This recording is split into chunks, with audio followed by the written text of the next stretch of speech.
ನಮಸ್ಕಾರ ಗೆಳೆಯರೇ, welcome back to our channel. ಇವತ್ತು ಇಡೀ ಕ್ರಿಕೆಟ್ ಜಗತ್ತೇ ಎದುರು ನೋಡ್ತಿರೋ ಬಿಗ್ ಡೇ. ಹೌದು, ಇಂದು ನಡೀತಿರೋದು ಭಾರತ ಮತ್ತು ನ್ಯೂಜಿಲೆಂಡ್ ನಡುವಿನ ರೋಚಕ ಫೈನಲ್ ಹಣಾಹಣಿ, ಫೈನಲ್ ಬ್ಯಾಟಲ್. ಈ ಹೈ ವೋಲ್ಟೇಜ್ ಪಂದ್ಯದಲ್ಲಿ ಯಾರು ಗೆಲ್ತಾರೆ, ಪಿಚ್ ಹೇಗಿದೆ, ಪ್ಲೇಯರ್ಸ್ ಅಂಕಿಅಂಶ ಏನಿದೆ, ಎಲ್ಲವನ್ನೂ ಇವತ್ತಿನ ಈ ವಿಡಿಯೋದಲ್ಲಿ ಸ್ಟೆಪ್ ಬೈ ಸ್ಟೆಪ್ ನೋಡೋಣ. ಬನ್ನಿ ಶುರು ಮಾಡೋಣ. ಹೆಡ್ ಟು ಹೆಡ್ ದಾಖಲೆಗಳು.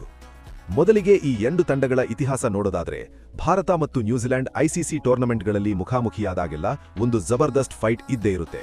ಒಟ್ಟಾರೆ ದಾಖಲೆಗಳಲ್ಲಿ ಟೀಮ್ ಇಂಡಿಯಾ ಮೇಲುಗೈ ಸಾಧಿಸಿದ್ರು, ನಾಕೌಟ್ ಪಂದ್ಯಗಳಲ್ಲಿ ಕಿವೀಸ್ ಪಡೆ ನಮಗೆ ಯಾವಾಗಲೂ ಟಫ್ ಚಾಲೆಂಜ್ ನೀಡುತ್ತೆ. ಕಳೆದ 5 ಪಂದ್ಯಗಳಲ್ಲಿ ಭಾರತದ ಪ್ರದರ್ಶನ ಅದ್ಭುತವಾಗಿದೆ, ಆದರೆ ನ್ಯೂಜಿಲೆಂಡ್ನ ಶಿಸ್ತಿನ ಬೌಲಿಂಗ್ ಅನ್ನು ನಾವು ಹಗುರವಾಗಿ ಪರಿಗಣಿಸುವಂತಿಲ್ಲ. Pitch report. ಇಂದಿನ ಪಿಚ್ ರಿಪೋರ್ಟ್ ಬಗ್ಗೆ ಮಾತಾಡೋದಾದ್ರೆ, ಈ ಮೈದಾನ ಬ್ಯಾಟ್ಸ್ಮನ್ಗಳಿಗೆ ಸ್ವರ್ಗ ಅಂತಾನೆ ಹೇಳಬಹುದು. ಆರಂಭದಲ್ಲಿ ಬೌಲರ್ಗಳಿಗೆ ಸ್ವಲ್ಪ ಸ್ವಿಂಗ್ ಸಿಗಬಹುದು, ಆದರೆ ಹೋಗ್ತಾ ಹೋಗ್ತಾ ಸ್ಪಿನ್ನರ್ಸ್ ಗೇಮ್ ಚೇಂಜರ್ ಆಗೋ ಸಾಧ್ಯತೆ ಇದೆ. ಹೀಗಾಗಿ ಟಾಸ್ ಗೆದ್ದ ಕ್ಯಾಪ್ಟನ್ ಮೊದಲು ಬ್ಯಾಟಿಂಗ್ ಆಯ್ದುಕೊಡೋದು ಉತ್ತಮ ನಿರ್ಧಾರ ಆಗಬಹುದು. Key players battles. ಈ ಮ್ಯಾಚ್ನ ಕೀ ಪ್ಲೇಯರ್ಸ್ ವಿಚಾರಕ್ಕೆ ಬರೋಣ. ಬ್ಯಾಟಿಂಗ್. ಟೀಮ್ ಇಂಡಿಯಾದ ಟಾಪ್ ಆರ್ಡರ್ ಬ್ಯಾಟ್ಸ್ಮನ್ಗಳು ಸಖತ್ ಫಾರ್ಮ್ನಲ್ಲಿದ್ದಾರೆ. ಅವರು ಆರಂಭದಲ್ಲೇ ಅಟ್ಯಾಕ್ ಮಾಡಿದ್ರೆ ದೊಡ್ಡ ಸ್ಕೋರ್ ಪಕ್ಕ.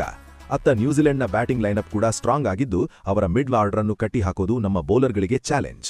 ಬೌಲಿಂಗ್. ಜಸ್ಪ್ರೀತ್ ಬೂಮ್ರಾ ಮತ್ತು ಮೊಹಮ್ಮದ್ ಸಿರಾಜ್ ಅವರ ಆರಂಭಿಕ ಸ್ಪೆಲ್ ಈ ಮ್ಯಾಚ್ನ ಗತಿಯನ್ನೇ ಬದಲಾಯಿಸಬಹುದು.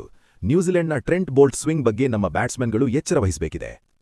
ಅಂತ್ಯದಲ್ಲಿ ನನ್ನ ಪ್ರೆಡಿಕ್ಷನ್ ಏನಪ್ಪಾ ಅಂದ್ರೆ, ಟೀಮ್ ಇಂಡಿಯಾದ ಕರೆಂಟ್ ಫಾರ್ಮ್ ಮತ್ತು ಹೋಮ್ ಕಂಡೀಷನ್ ನೋಡಿದ್ರೆ ಭಾರತಕ್ಕೆ ಗೆಲ್ಲೋ ಚಾನ್ಸಸ್ ತುಂಬಾನೇ ಇದೆ, 60-40. ಆದ್ರೆ ಕ್ರಿಕೆಟ್ ಅಂದ್ರೇನೆ ಹಾಗೆ, ಕೊನೆ ಬಾಲ್ವರೆಗೂ ಏನೂ ಹೇಳೋಕ್ಕಾಗಲ್ಲ. ನಿಮ್ಮ ಪ್ರಕಾರ ಇವತ್ತು ಯಾರ್ ಕಪ್ ಗೆಲ್ತಾರೆ, ಭಾರತನ ಅಥವಾ ನ್ಯೂಜಿಲೆಂಡ್? ತಪ್ಪದೆ ಕಮೆಂಟ್ ಮಾಡಿ ತಿಳಿಸಿ. ಈ ವಿಡಿಯೋ ಇಷ್ಟ ಆಗಿದ್ರೆ ಲೈಕ್ ಮಾಡಿ, ಶೇರ್ ಮಾಡಿ ಮತ್ತು ಕ್ರಿಕೆಟ್ ಅಪ್ಡೇಟ್ಸ್ಗಾಗಿ ನಮ್ಮ ಚಾನಲ್ಗೆ ಸಬ್ಸ್ಕ್ರೈಬ್ ಆಗಿ. ಸಿಗೋಣ ಮುಂದಿನ ವಿಡಿಯೋದಲ್ಲಿ. ಜೈ ಹಿಂದ್, ಜೈ ಕರ್ನಾಟಕ.